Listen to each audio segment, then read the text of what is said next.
ស្ដីអូនថ្ងៃហ្នឹងឈើចង់បញ្យល់បន្តិចអំពីកន្លឹះនៃការប្រើប្រាស់ past continuous ឬក៏ past progressive នេះគឺជាការប្រើប្រាស់ដ៏សំខាន់ចាវាជាកន្លឹះមួយក្នុងការធ្វើលំហាត់អូនក្នុងចំណុចកន្លែងនេះគឺសំខាន់បំផុតអញ្ចឹងអូនត្រូវតែតាមដានចំណុចកន្លែងនេះឲ្យច្បាស់អញ្ចឹងអូនមើលការប្រើប្រាស់របស់ past continuous ឬក៏យើងហៅថា past progressive គឺវាខុសប្លែកអំពី present continuous ហើយវាប្រកាសជាខុសប្លែកខ្លាំងអំពី present simple ហើយមិនចឹងអីចាអញ្ចឹងអូនមើលតើ past continuous វាខុសប្លែកអំពី present continuous របៀបណាអូខេករណីទី1ដែលកាលពីសប្តាហ៍មុនទីឆាប់បានបញ្យល់អូនរួចហើយថាសកម្មភាព2ចា two actions occur at the same time but one action began earlier and was in progress when the other action occurred គេថាសកម្មភាព2បានកើតឡើងក្នុងពេលតែមួយចាប៉ុន្តែសកម្មភាព1នោះវាបានចាប់ផ្ដើមមុនតើណាប៉ុន្តែសកម្មភាព1វាបានចាប់ផ្ដើមមុនហើយស្ថិតនៅក្នុងការកំពុងបន្តនៅពេលដែលសកម្មភាពដទៃទៀតបានកើតឡើងអញ្ចឹងមានថាម៉េចសកម្មភាព2នេះវាកើតឡើងក្នុងពេលតែមួយប៉ុន្តែអាសកម្មភាពទី1នេះវាបានកើតឡើងមុនតើណាហើយវាបន្តតើណាវាកើតឡើងមុនហើយវានៅតែបន្តនៅពេលដែលសកម្មភាពទី2នេះបានកើតឡើងអញ្ចឹងវាកើតឡើងមុនសកម្មភាពទី2ហើយវាបន្តកើតឡើងនៅពេលដែលសកម្មភាពទី2កើតឡើងទៀតហើយវាក៏អាចបន្តទៅអនាគតដែរតើណាចាជាយើងមើល form របស់វា subject plus was over plus verb ing plus object ហើយយើង plus when plus subject plus verb plus object អញ្ចឹងកន្លែង when នេះចា when នេះប្រែថានៅពេលដែរ when នេះគឺជា conjunction វាគឺជាឆ្នប់ចាឆ្នប់មិនឆ្នប់សម្រាប់ភ្ជាប់ចាប្រយោគមួយនិងប្រយោគមួយទៀតឲ្យក្លាយជាប្រយោគតែមួយមានថា when គឺជា conjunction វាភ្ជាប់ប្រយោគ2ឲ្យក្លាយជាប្រយោគតែមួយដោយយើងប្រើប្រាស់ conjunction when នេះនៅកណ្ដាលប្រយោគទាំងពីរហ្នឹងតើណាអញ្ចឹងយើងមើល example He was standing under a tree when it began to rain ណា He was standing under a tree when it began to rain គាត់កំពុងតែឈរនៅក្រោមដើមឈើមួយនៅពេលដែលវាបានចាប់ដើមភ្លៀងអញ្ចឹងមានថាគាត់ឈរមុនភ្លៀងនឹងទៀតតើណាគាត់កំពុងតែឈរនឹងមុនដែលវាចាប់ដើមភ្លៀងហើយពេលដែលវាចាប់ដើមភ្លៀងហ្នឹងគាត់ក៏កំពុងតែឈរដដែលហើយសកម្មភាពហ្នឹងវាក៏អាចបន្តទៅអនាគតដែរតើណា I was walking down the street when it began to rain ខ្ញុំកំពុងតែដើរនៅលើដងផ្លូវនៅពេលដែលវាបានចាប់ដើមភ្លៀងអញ្ចឹងន័យថាម៉េចខ្ញុំដើរកំពុងតែដើរមុនដែលវាចាប់ដើមភ្លៀងទៅទៀតតែដល់ពេលដែលវាបានចាប់ដើមភ្លៀងខ្ញុំក៏បន្តការដើរនោះនៅលើពិធីនឹងដដែលនៅលើផ្លូវនឹងដដែល I was walking down the street when it began to rain. She was watching it when I made her a cup of coffee. នាងកំពុងតែមើលវានៅពេលដែលខ្ញុំនេះបានឆុងកាហ្វេឲ្យនាងនឹងមកពេង Jane was drinking some water when I bought a can of juice. Jane កំពុងតែផឹកទឹកខ្លះៗនៅពេលដែលខ្ញុំបានទិញចាទឹកក្រូចឲ្យនាងនៅពេលដែលខ្ញុំបានទិញទឹកក្រូចមួយកំប៉ុង We were dancing when Jake arrived home ពួកយើងកំពុងតែរាំនៅពេលដែល Jake បានមកដល់ផ្ទះ My dad was driving a car when I called him ប៉ារបស់ខ្ញុំកំពុងតែបើកឡាននៅពេលដែលខ្ញុំបានខលទៅគាត់អញ្ចឹងមានន័យថាម៉េចគាត់កំពុងតែបើកឡានសុកខ្ញុំក៏បានទេទៅគាត់ឃើញទេកំពុងតែបើកឡានសុកខ្ញុំក៏បានទេទៅគាត់អញ្ចឹងសកម្មភាពដែលគាត់កំពុងតែបើកឡានហ្នឹងមិនវាបានចាប់ផ្ដើមមុនពេលដែលយើងខលទៅគាត់ហើយវាក៏បន្តនៅពេលដែលយើងនឹងខលទៅគាត់ហើយគាត់លើកដែរតោះណា You were sleeping when I came back home អ្នកកំពុងតែគេងនៅពេលដែលខ្ញុំត្រឡប់មកផ្ទះវិញអូខេនេះគឺជាការប្រើប្រាស់ទី1របស់ past continuous or we call past progressive អញ្ចឹង again we use past continuous or past progressive to talk about two actions occur at the same time but one action began earlier and was in progress and when the other action occurred we have to remember that we use the conjunction when okay អូនត្រូវចាំតែយើងប្រើប្រាស់ conjunction សម្រាប់ការប្រើប្រាស់ទី1នេះ subject plus was over plus verb ing plus object plus when plus subject plus verb plus object. Example like he was standing under a tree when it began to rain. I was walking down the street when it began to rain.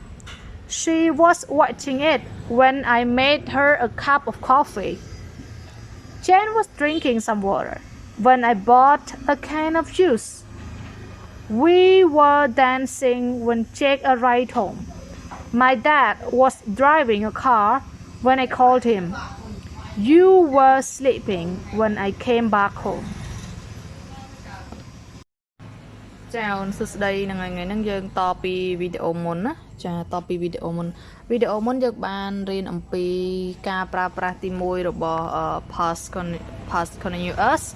ឬក៏យើងហៅថា past progressive ហ្នឹងយើងរៀនរួចហើយនៅវីដេអូមុនណាឥឡូវយើងមករៀនវីដេអូនេះយើងនឹងរៀនអំពីការប្រើប្រាស់ទី2របស់ past continuous ឬក៏ past progressive អញ្ចឹងការប្រើប្រាស់ទី2នេះវាមានលក្ខណៈរបៀបម៉េចតោះយើងមើលទាំងអស់គ្នាវាខុសពីការប្រើប្រាស់ទី1យ៉ាងណាតើមានលក្ខណៈខុសប្លែកគ្នានឹងច្រើនឬក៏តិចចាអូខេអញ្ចឹងកុំឲ្យខាតពេលយូរតោះយើងមើលទាំងអស់គ្នាអូខេ so when two action are in the progress simultaneously when two action are in the progress simultaneously គេថានៅពេលដែលសកម្មភាព2កើតឡើងក្នុងពេលតែមួយចឹងនិយាយចឹងអូនប្រែកាត់យ៉ាងខ្លីគេថាសកម្មភាព2ថាកំពុងតែកើតឡើងក្នុងពេលតែមួយអូខេចាអញ្ចឹងយើងមើលទម្រង់របស់វាគឺយើងយក subject ផ្លាស់ជាមួយនឹង was over ហើយអូនផ្លាស់ជាមួយនឹង verb ing ណាហើយចាំអូនដាក់ object plus while plus subject plus was over plus verb ing plus object ប៉ុន្តែអូនត្រូវចាំថាចេះអានេះប្រយោគទី1តោះណាប្រយោគទី1ហើយនេះប្រយោគទី2អូខេ it is friend ប្រយោគទី1ប្រយោគទី2អញ្ចឹងយើងភ្ជាប់ដោយ conjunction while ភ្ជាប់ប្រយោគ2ឲ្យคล้ายជាប្រយោគទី1តោះណាដោយមិនចាំបាច់ប្រើ comma ដោយមិនចាំបាច់ប្រើ full stop គឺយើងប្រើ conjunction while មកដាក់កណ្ដាលហ្នឹងតែម្ដងណាអញ្ចឹងបងប្អូនមើល while I was sleeping while my dad was watching TV ខ្ញុំកំពុងតែមើលខ្ញុំកំពុងតែគេងខណៈពេលដែលប៉ារបស់ខ្ញុំកំពុងតែមើលទូរទស្សន៍ I was sleeping while my dad was watching TV អញ្ចឹងខណៈពេលដែលខ្ញុំកំពុងតែគេងហ្នឹងចាខ្ញុំកំពុងតែគេងខណៈពេលដែលប៉ារបស់ខ្ញុំកំពុងតែមើលទូរទស្សន៍អញ្ចឹងសកម្មភាពទាំងពីរហ្នឹងកើតឡើងក្នុងពេលតែមួយវាកំពុងតែកើតឡើងក្នុងពេលតែមួយ in the progress don't forget that he was working while I was playing game គាត់កំពុងតែធ្វើការខណៈពេលដែលខ្ញុំកំពុងតែលេងហ្គេមអូខេសកម្មភាពទី2ហ្នឹងយ៉ាងម៉េច was in progress at the same time ចាបានកំពុងតែកើតឡើងក្នុងពេលតែមួយ you were having a bath while I was riding a bicycle អ្នកកំពុងតែងូតទឹកខណៈពេលដែលខ្ញុំកំពុងតែ oh sorry you were having a bath while I was making up អ្នកកំពុងតែងូតទឹកខណៈពេលដែលខ្ញុំកំពុងតែតុបតែងខ្លួន yes make up ហ្នឹងផាត់មុខផាត់អីណាអូន she was driving a car while I was riding a bicycle នាងកំពុងតែបើកឡានខណៈពេលដែលខ្ញុំកំពុងតែជិះកង់ Jane was walking to school while I was driving a motorbike Jane កំពុងតែដើរទៅសាលារៀនខណៈពេលដែលខ្ញុំកំពុងតែបើកខណៈពេលដែលខ្ញុំកំពុងតែបើកម៉ូតូចា My friends were having a party at school while I was having a party at home មិត្តភ័ក្តិរបស់ខ្ញុំកំពុងតែមានពិធីជប់លៀងមួយនៅឯសាលារៀនខណៈពេលដែលខ្ញុំកំពុងតែមានពិធីជប់លៀងមួយនៅឯផ្ទះអូខេតោះមើលទៅច្រើនអញ្ចឹងចង់បង្ហាញអូនតើតូនជាមួយតម្រងវាបន្តិចនេះគឺតម្រងប្រភេទទី1តម្រងទី1គឺយើងអាចយក subject ឆដាក់អក្សរកាត់ចេះណាហើយយើងដាក់ជាមួយនឹង was ចាឬក៏ verb ដាក់លើក្រោមចេះដើម្បីទៅសេបានច្រើនហើយយើងដាក់ទាំង verb in ing ហើយបងដាក់ជាមួយនឹង YL អានេះខ្ញុំទៅសេតម្រងនឹងឡើងវិញណាចាំមើលខ្ញុំនឹងទាញវាឲ្យខ្លាចបានទៅជាតម្រង2 style ចាបាន2 style នេះយើងដាក់ was វិញមកហើយនេះយើងដាក់ verb ទៅហើយចាំយើងដាក់ជាមួយនឹង verb ing ដដែលហើយចាំមកដាក់ជាមួយនឹង object ហើយនេះខ្ញុំភ្លេចដាក់ object ខ្ញុំលុបសិនកិរិយាសព្ទបើអត់មាន object អត់កើតទេកាលណាមានកិរិយាសព្ទត្រូវតែមាន object ចា and the object តែកិរិយាសព្ទខ្លះវាអត់ត្រូវការកម្មបទទេអញ្ចឹងយើងត្រូវចាំដោយកិរិយាសព្ទកេងអីចឹងវាអត់ត្រូវការកម្មបទទេចាតែយើងអាចដាក់ modifier បញ្ជាក់ន័យថាយើងកេងនៅពេលណាកេងម៉ោងប៉ុន្មានអីចឹងណាចាតោះឥឡូវយើងដាក់ប្រយោគឲ្យបាន2 style មើល or yes or តម្រងមួយណាក៏បានដែរយើងដាក់ YL យើងទាញ YL នៅខាងមុខវិញ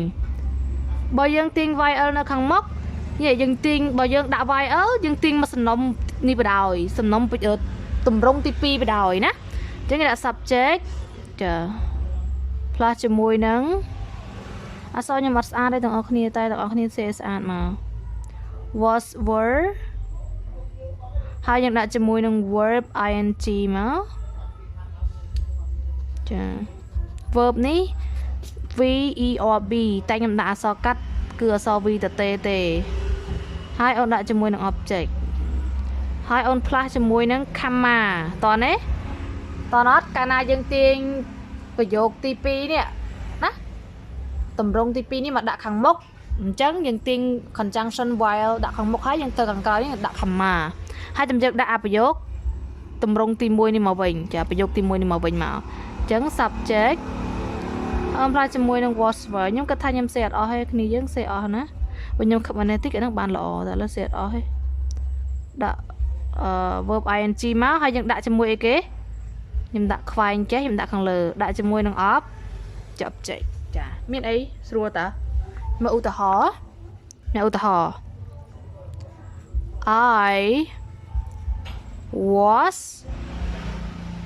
I was teaching ឃើញទេ English I was teaching English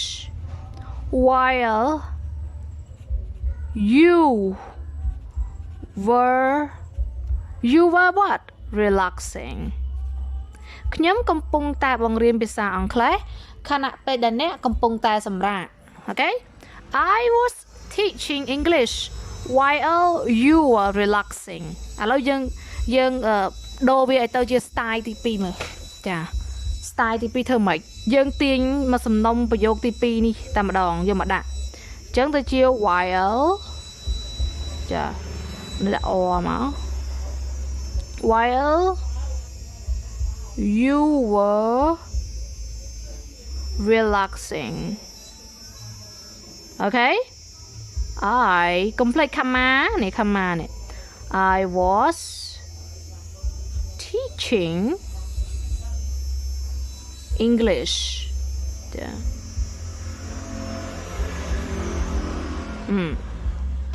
I was teaching English while you were relaxing or while you were relaxing I was teaching English ដូចគ្នាតោះណា style ពីរហ្នឹងយើងប្រើមួយណាក៏បានប្រើ style ទី1នេះក៏បានទី2នេះក៏បានដោយប្រើ style ទី1គឺយើងដាក់ while នៅកណ្ដាលណាភ្ជាប់ប្រយោគទាំងពីរហ្នឹងឲ្យខិតជាប្រយោគតែមួយតែបើយើងប្រើ style ទី2យើងទាញ while ដាក់ខាងមុខហើយយើងប្រើ comma តែប៉ុណ្្នឹងយល់ទាំងអស់គ្នាចាហើយយើងអានមេរៀនប្រហើយចា We use past continuous to talk about when two action are in the progress simultaneously នៅពេលដែលសកម្មភាព2កើតឡើងក្នុងពេលតែមួយចាកំពុងតែកើតឡើងក្នុងពេលតែមួយដែលយើងប្រើ while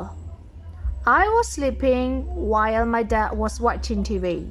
ខ្ញុំកំពុងតែគេងខណៈពេលដែលប៉ារបស់ខ្ញុំកំពុងតែមើលទូរទស្សន៍ He was working while I was playing game គាត់កំពុងតែធ្វើការខណៈពេលដែលខ្ញុំកំពុងតែលេង game You were having a bath while I was making up អ្នកកំពុងតែងូតទឹកខណៈពេលដែលខ្ញុំកំពុងតែចាផាត់មុខ She was driving a car while I was riding a bicycle អ្នកកំពុងតែ